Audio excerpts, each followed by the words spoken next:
Salut tout le monde, je suis trop contente de vous retrouver pour une nouvelle vidéo face caméra. C'est vrai que ça faisait longtemps, mais là vous voyez, je suis dans un nouveau décor parce que je suis chez ma sœur en France, à Paris. Aujourd'hui, je vais vous donner 5 bonnes raisons de vivre au Canada.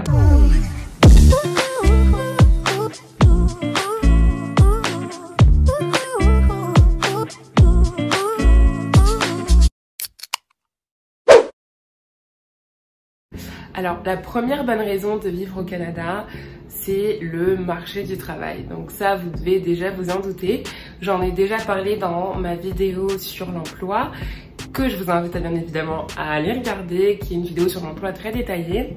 Mais là, très rapidement, je vous dirais que le marché du travail au Canada n'est pas autant saturé qu'il l'est en France. Peu importe votre domaine, peu importe votre métier, il y a de très fortes chances que si vous avez du mal à trouver en France, que vous puissiez encore avoir accès à certains types de postes au Québec. Je dis pas qu'au Québec c'est l'Eldorado et qu'il n'y a pas de chômage et que voilà. C'est sûr qu'il y a des postes comme le marketing ou la communication vont être plus demandés, mais il y a beaucoup d'autres postes qui sont en manque de main d'œuvre. C'est encore un endroit où vous pouvez évoluer très rapidement. Bien sûr qu'il faudra quand même pour certains types de postes commencer à ce qu'on appelle en bas de l'échelle et accepter de peut-être, si en France vous avez déjà peut-être un poste de cadre ou quoi, de commencer peut-être plus bas au Québec pour pouvoir gravir les échelons et obtenir le poste que vous voulez. Parce qu'il faut savoir aussi que si vous n'avez pas forcément d'expérience canadienne ou québécoise, encore mieux, mais si vous n'en avez pas, parfois ça peut être peut-être compliqué et que l'expérience, il faut bien se la faire quelque part. Ou sinon, ce que vous pouvez faire aussi, c'est quelques missions de bénévolat. Là, je l'ai beaucoup vu aussi, des missions où il n'y aura pas trop d'engagement de la part de l'employeur. Comme ça vous permet d'acquérir de l'expérience sur votre CV et de pouvoir ensuite postuler à des postes qui vous intéressent plus, mais justifier que vous avez déjà travaillé au Québec, que vous avez une référence et que vous pouvez donner votre ancien employeur en référence pour que le nouveau puisse le contacter. Et en ce qui concerne les salaires, les évolutions, les promotions, tout se négocie et ça peut monter très vite et vous pouvez très facilement prétendre à une meilleure qualité de vie que ce que vous aviez en France pour le même poste. Donc, deuxième bonne raison de vivre au Québec, ça va être l'emplacement géographique. Au niveau des voyages, vous êtes idéalement placé. Il faut savoir que Montréal est seulement à 6 heures, il me semble, de route, donc je parle pas d'avion, de New York. Donc si vous voulez vous faire un petit week-end new-yorkais, vous pouvez prendre la voiture, prendre le bus, même pas besoin de prendre l'avion pour aller à New York. Moi je l'ai bien souvent fait, je l'ai fait 2 fois. Je l'ai fait 2 fois, mais ce que j'ai fait à chaque fois, c'est que j'ai pris le bus de nuit qui quitte Montréal vers 23 h et t'arrives à New York le samedi matin. En plus le bus il te laisse à la gare qui est à Central Park. Attends, Central Park, qu'est-ce que je raconte? Et donc en fait le bus te laisse en plein centre de New York, c'est-à-dire donc pas très loin de Times Square. Ça veut dire que tu prends le bus le soir à 23 h à Montréal. Tu arrives à 6-7 h du matin à New York, quand New York se réveille avec les taxis, les gens en effusion, avec leur café et tout. Et tu te prends les grands panneaux publicitaires lumineux avec tous les taxis. Donc ça c'est l'un des meilleurs réveils que j'ai vécu. Et ouais, du coup on est juste en 6 heures de route de Montréal. Et à 6 heures de route de Montréal, tu as également Toronto, qui est vraiment pas loin. Donc Toronto, là tu quittes le Québec pour arriver en Ontario. Et voilà, c'est aussi quelque chose que tu peux te faire facilement le temps d'un week-end, donc ça c'est génial. En dehors de la route, tu as également un emplacement idéal pour aller en Amérique latine, en Amérique centrale. Donc si tu veux aller, je sais pas moi, au Mexique, à Cancun, à Tulum, si tu veux aller en République dominicaine, faut savoir que les vols, je pense que quand tu es au Mexique, le vol c'était seulement 4 heures. Et t'as des vols qui te coûtent absolument rien. Ça va coûter, là je parle pas de tout inclus hôtel et tout, mais tu peux avoir des vols à 400 $.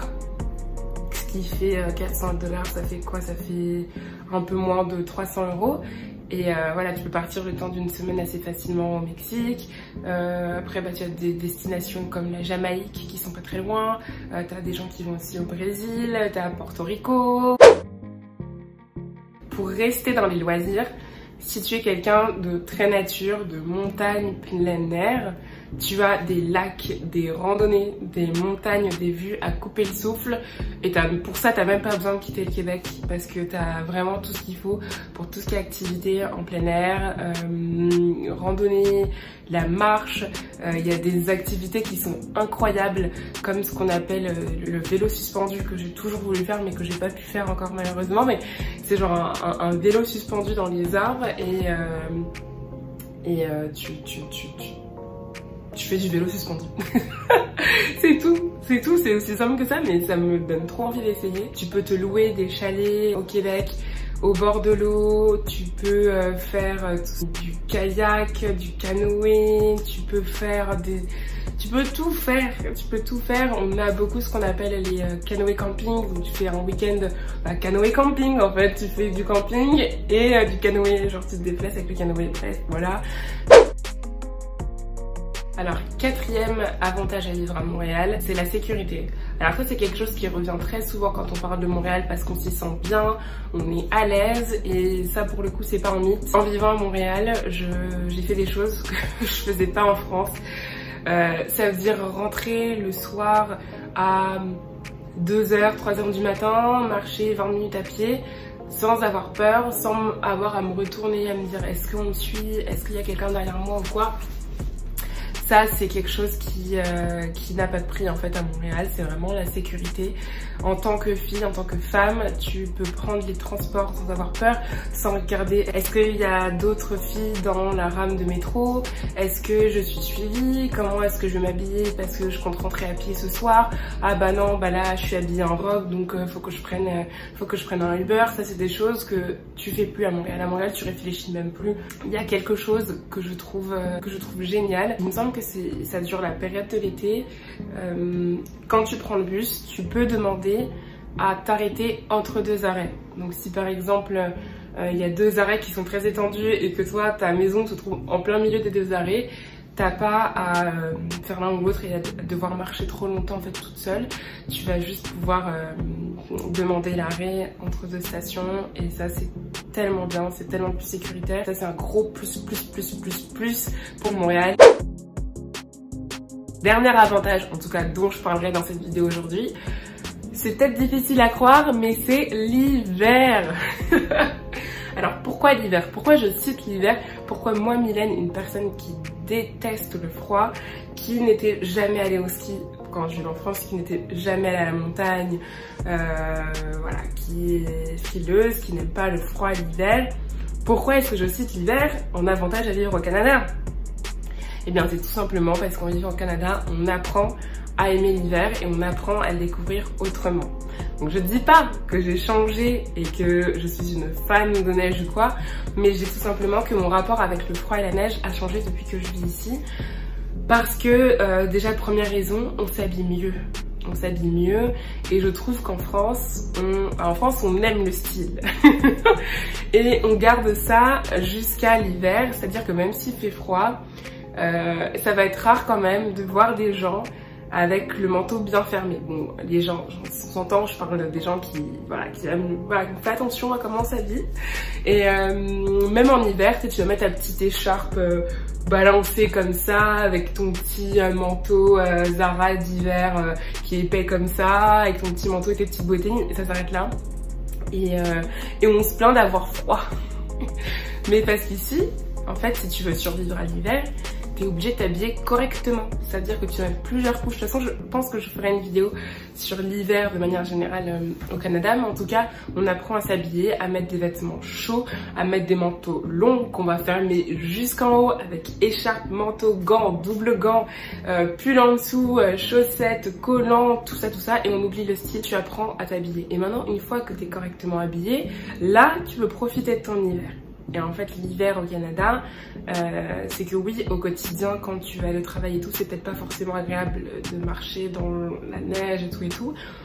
Mais une fois que tu sors de ton quotidien, il y a tellement de façons d'aimer et de vivre son hiver. Donc que ce soit par du chien de traîneau que j'ai fait et que j'ai beaucoup aimé, même si j'avoue que c'était plus compliqué que ce que j'imagine parce que je me suis retrouvée éjectée du traîneau au moins 2 fois. et que mon traîneau s'est barré sans moi et que je me suis retrouvée dans la neige expulsée parce que les chiens sont tellement rapides que si tu te tiens pas bien, en fait, tu es expulsé. Et les chiens t'attendent pas, les chiens s'en vont avec le traîneau. Et je me suis retrouvée dans la neige à devoir courir après mon traîneau pour le rattraper. Donc c'était assez sportif, c'est très sportif, plus qu'on ne le croit. Mais en tout cas, ça en vaut la peine, ça en vaut le détour de voir des magnifiques paysages enneigés qu'on n'a plus l'habitude de voir en France. Je peux faire de la motoneige, alors ça par contre c'est incroyable, ça j'ai aimé.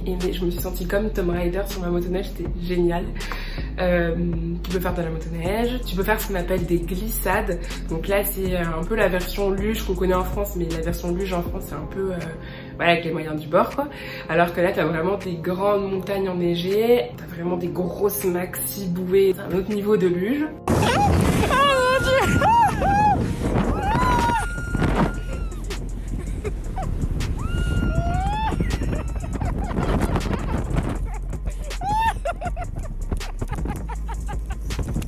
Après, il y a des festivals. En fait, on apprécie, on trouve je sais pas, c'est bizarre, mais tu finis par apprécier d'être dehors en hiver.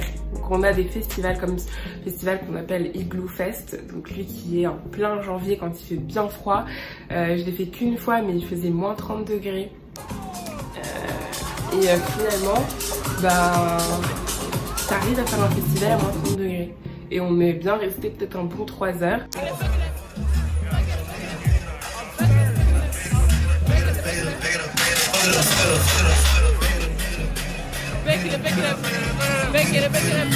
Mais tu t'habilles avec un pantalon de ski, des grosses bottes et tout, puis il y a tellement de monde, on est tellement serré, bon c'était avant le Covid, qu'au final vous finissez quand même par avoir presque chaud.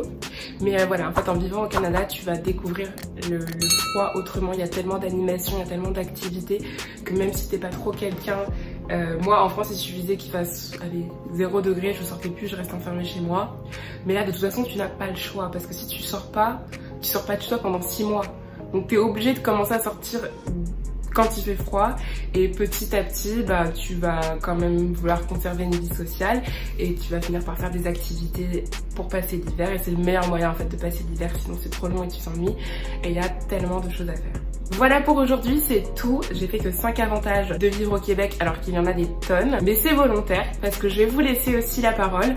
Vous, dites-moi en commentaire si vous vivez déjà au Canada ou si vous y êtes déjà passé. Dites-moi en commentaire quels sont selon vous vos avantages à vivre au Québec. Et moi, je vous retrouve très bientôt pour une nouvelle vidéo. Salut tout le monde!